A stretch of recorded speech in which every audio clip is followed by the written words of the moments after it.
మనుషులలో ఎన్ని కొత్త సంవత్సరాలు దాటిపోతున్నా కృత సంవత్సరాలు దాటుతున్నాయే తప్ప, కాలంలో మార్పులు జరుగుతున్నాయి తప్ప మనిషిలో మార్పు జరగటం లేదు.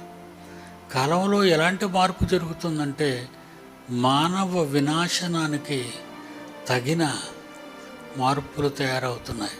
ఈ మార్పు అనేది మనుషుల్లో ఎందుకు రావటం లేదు? ఎన్ని జరిగినా మార్పు జరగటం లేదు. ఏంటంటారు? మన హృదయం పాషాణం అయిపోయిందా? ఎందరో మనం వదిలి వెళ్ళిపోతున్నారు.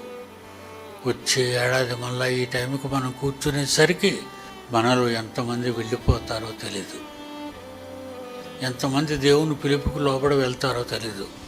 మారదాం, మనం మారాలి, మనం మారుమనసు పొందాలి. పొందకపోతే ఎప్పుడైనా మాయమైపోతాం, ఈ మాయా ప్రపంచం నుండి వేరైపోతాం.